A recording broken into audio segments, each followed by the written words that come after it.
Aduh, jangan keluar malam-malam dulu ya Denarti. Tadi Pak Kades ngomong, semalam ada warga yang melihat keranda terbang di sekitar desa. Sekali lagi terdengar suara ketukan. Namun kali ini terdengar lebih keras, seperti seorang yang sedang marah. Tak lama setelahnya setan itu menghampiriku. Saat ini di hadapan wajahku hanya terdapat wajah mengerikan tanpa bola mata di matanya. Bapak mencoba menolongku dengan menarikku menjauh. Namun setan itu berganti menerjang Bapak dan menyeret tubuh Bapak. Angin berhembus kencang membuka lebar pintu rumah. Kali ini terlihat sebuah keranda mayat melayang di depan rumah bersama seorang makhluk berkerudung hitam. Wewe gombel itu menarik Bapak dan berusaha memasukkannya ke dalam keranda.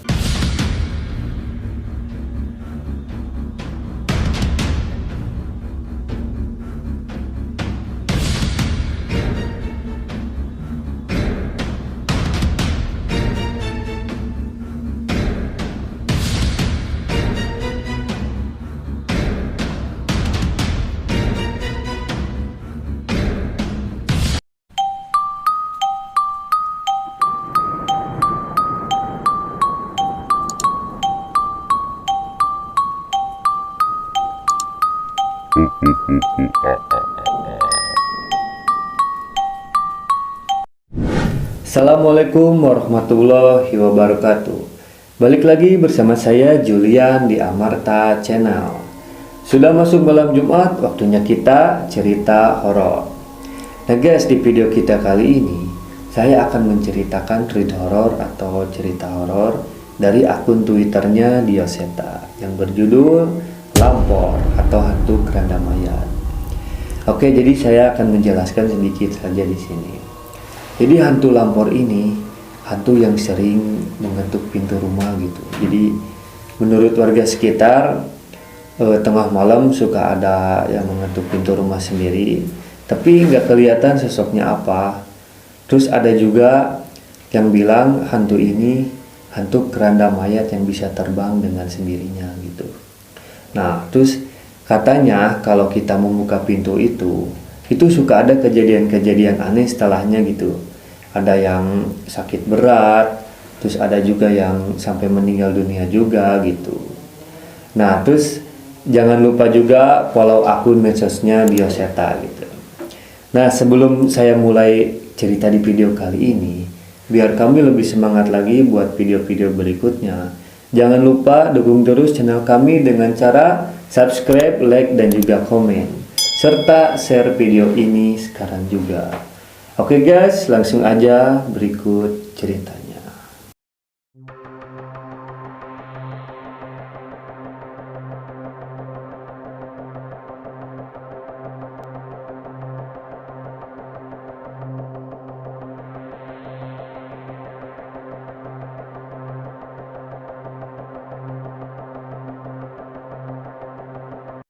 Oke guys, kita langsung aja ke ceritanya. Seperti biasa, saya sengaja nggak baca dulu ceritanya biar kita bisa baca bareng-bareng. Kita masuk cerita yang agak ringan ya sebelum balik lagi ke Jaga Imah Luwih. Mungkin sudah agak telat kalau cerita tentang lampor. Baru selesai riset juga soalnya.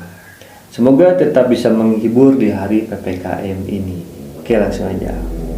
Ibu, itu kenapa ada rame-rame di depan rumah kepala desa? Tanyaku pada ibu saat melewati rumah kepala desa sepulang dari pasar. Ibu kurang tahu Narti, katanya ada warga desa yang hilang udah beberapa hari. Jawab ibu padaku. Kami berjalan melewati rumah kepala desa tanpa mencari tahu. Padahal aku benar-benar penasaran dengan apa yang terjadi.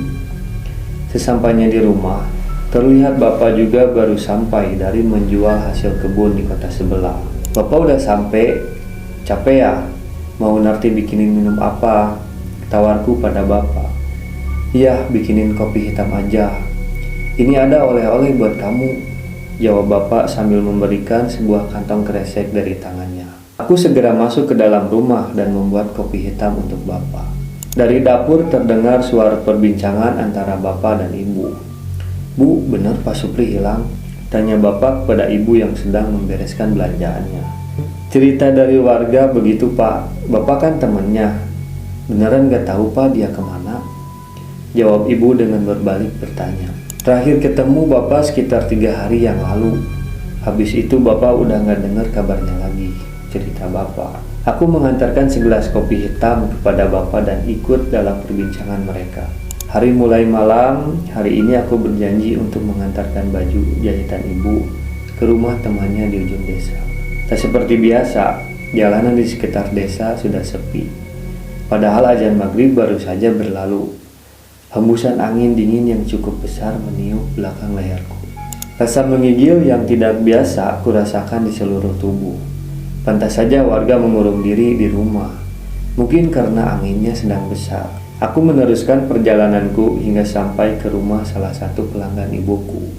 Rumahnya terlihat sepi. Namun aku tetap berjalan melewati halaman rumahnya dan mulai mengetuk pintu rumahnya, namun tidak ada yang merespon.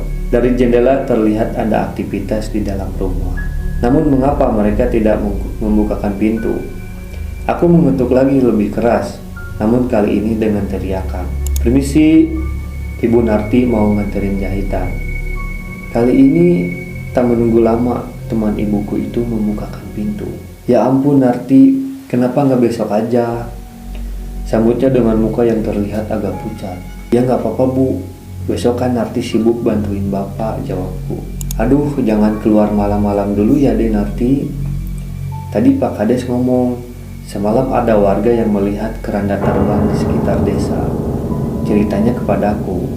Mataku mengerut sedikit tidak percaya dengan yang kudengar. Keranda terbang bu, serem banget. Kok nggak ada yang sih tahu, ucapku. Yang mulai sadar penyebab sepinya desa malam ini. Tadi di rumah Pak Kades pada cerita, makanya ibu nggak berani buka pintu tadi. Mungkin kalau nanti memang terbukti ada Pak Kades bareng ngumumin ke warga, lanjutnya. Ya udah bu, Narti pamit dulu. Sebelum tambah malam, pamitku pada ibu ya sudah, hati-hati. Cerita dari teman ibu itu cukup membuatku merinding. Hembusan angin dingin yang kurasakan tadi semakin membuatku tak nyaman. Aku berjalan dengan sedikit lebih cepat menuju rumah. Namun sebelum mencapai persimpangan, samar-samar terlihat bayangan hitam bergerak dari arah jalan itu. Seharusnya bayangan manusia tidak akan sebesar itu. Selangkah demi selangkah, aku tetap mendekat ke persimpangan. Karena memang itu jalan yang tercepat menuju ke rumahku. Bayangan itu terlihat bergoyang-goyang seperti gerakan pohon besar yang tertiup angin. Aku mencoba mengintip dengan mencari tahu sumber dari bayangan itu. Namun yang kutemukan sungguh mengerikan. Jalanku pulang dihadang oleh sesosok makhluk besar dengan rambut panjang yang acak-acakan. Wajahnya yang menyerupai nenek-nenek berumuran ratusan tahun, dengan payudara yang menggelambir. Kakiku lemas, tubuhku terjatuh, seluruh tubuhku merinding melihat makhluk itu. Itu wewe gombel. Aku tahu ciri-ciri makhluk itu. Melihat sebuah pergerakan, makhluk itu menoleh dan mulai menyadari keberadaanku. Perlahan setan itu melangkah dan berjalan ke arahku. Air mata dan keringat menetes di seluruh tubuhku. Namun aku harus segera meninggalkan tempat ini. Aku merasakan kakiku untuk berdiri dan berlari secepat mungkin ke rumah warga terdekat. Tolong, tolong, teriakku sambil mengetuk pintu. Namun tak ada yang membukakan. Ku coba mengetuk sekali lagi sekeras mungkin dan hasilnya sama aja. Bayangan itu semakin mendekat. Aku memutuskan untuk berlari memutar ke arah rumahku. Sepanjang jalan angin berhembus kencang. Namun aku berlari dan terus berlari tanpa menoleh ke belakang. Sesampainya di rumah, aku membuka pintu dengan tergesa-gesa hingga terduduk di lantai dengan wajah pucatku. Ibu yang melihatku langsung menghampiriku. Ya ampun Narti, kamu kenapa? Tanya ibu sambil melap keringat yang bercucuran di wajahku. Itu ibu, Narti ngelihat wewe gombel. Aku menjawab ibu dengan wajah yang terengah-engah. Ibu membuka pintu dengan mengecek kondisi luar. Gak ada apa-apa Narti. Yang benar kamu? Tanya ibu dengan tidak percaya. Aku tak menjawab, hanya mencoba mengatur napasku untuk kembali pulih. Ya udah ibu ambilin minum ya. Habis itu mandi lagi sana, biar nggak ada yang nempel, perintah ibu padaku. Aku meminum secangkir teh hangat dan segera mandi sesuai perintah ibu. Di kamar, Aku teringat sebuah kantong kresek hitam yang berisi oleh-oleh dari bapak. Aku segera membukanya dengan sebuah selendang cantik berwarna hijau.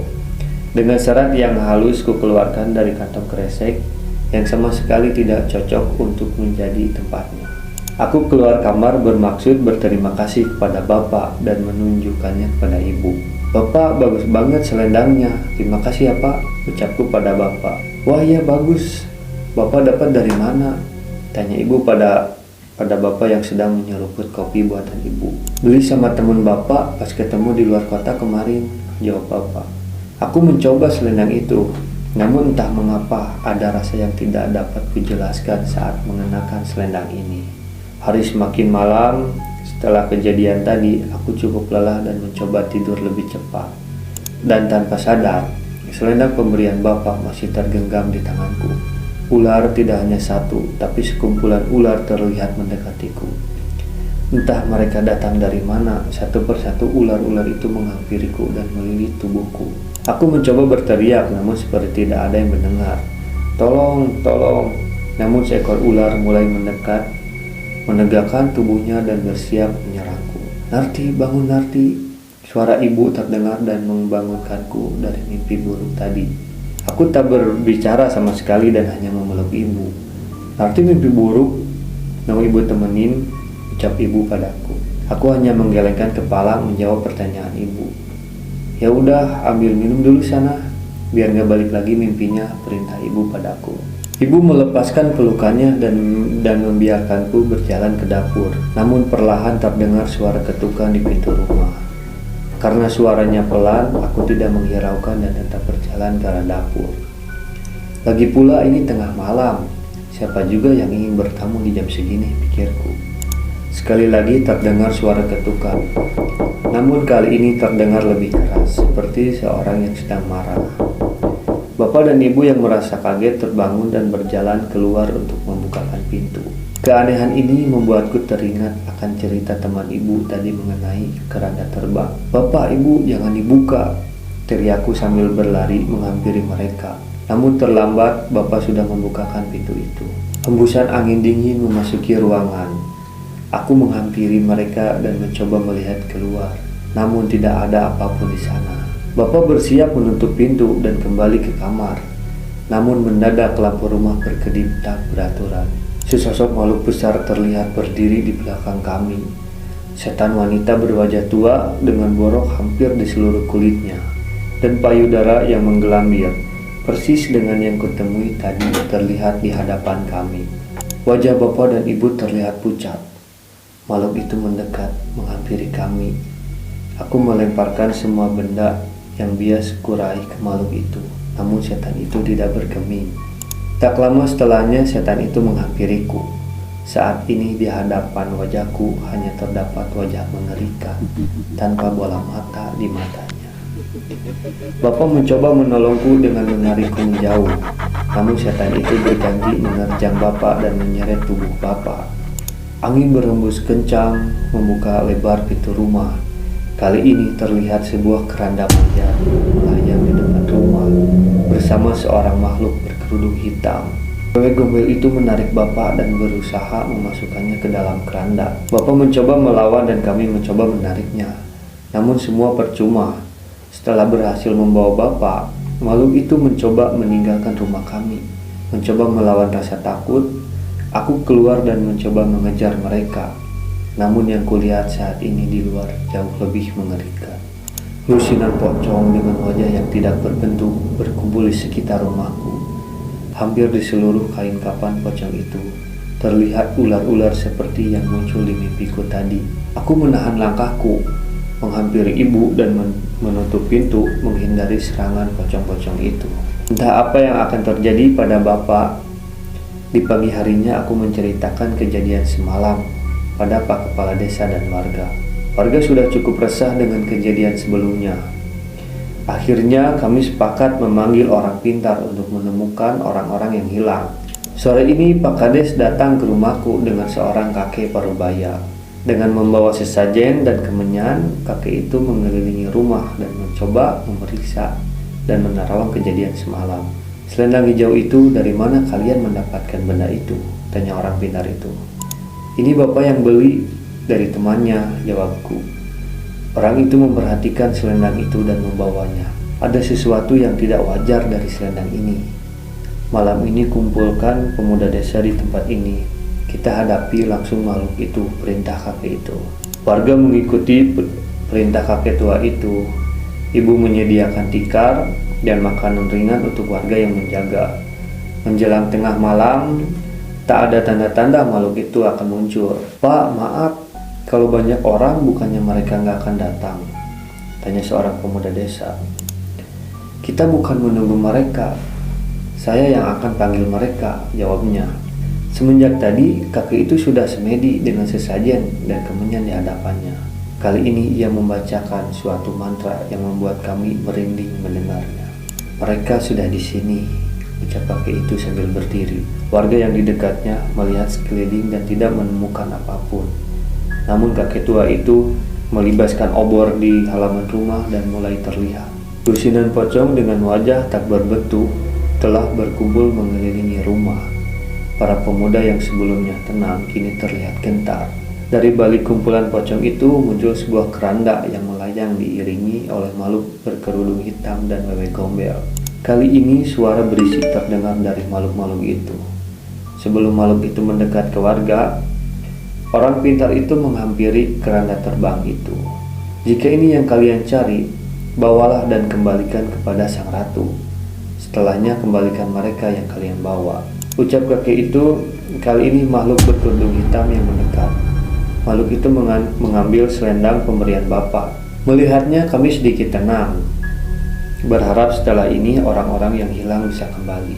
Namun ternyata kami salah. Setelah menerima selendang itu, setan berkerudung hitam itu menyerang kakek tua itu dengan sebuah gigitan yang melukai wajah si kakek. Sebuah mantra dibacakan. Setan itu terbakar dengan api merah namun tetap tak bergeming. Merasa mendapat perlawanan, tangan besar setan itu menarik tangan kakek hingga terputus dan memaksa memasukkannya ke dalam keranda. Warga yang panik tidak dapat membantu dengan adanya puluhan pocong di hadapannya.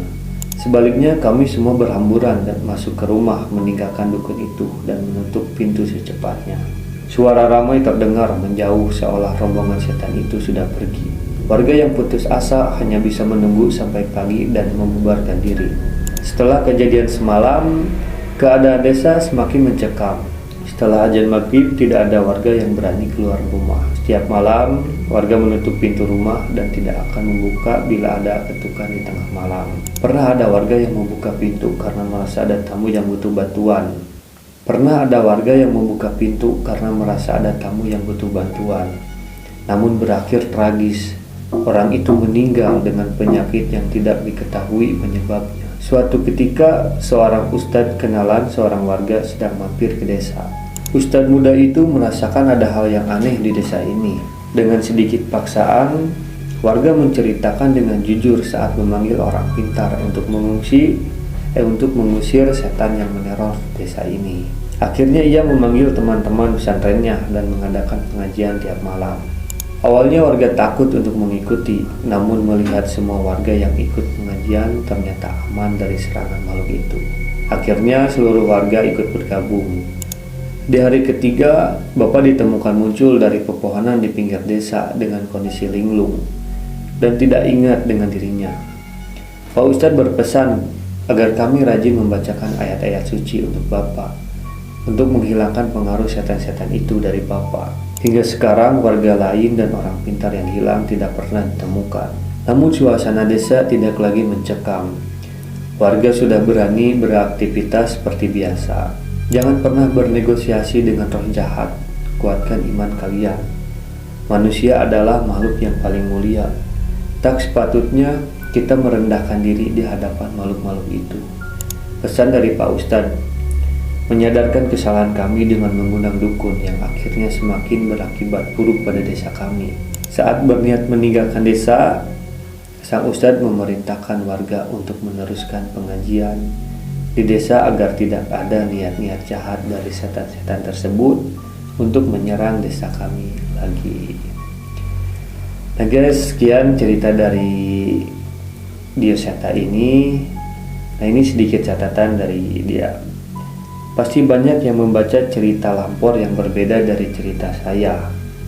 Tapi memang cerita Lampor di setiap daerah bisa berbeda-beda. Cukup diambil positifnya saja. Semoga tetap dapat menghibur dan mohon maaf bila ada salah kata.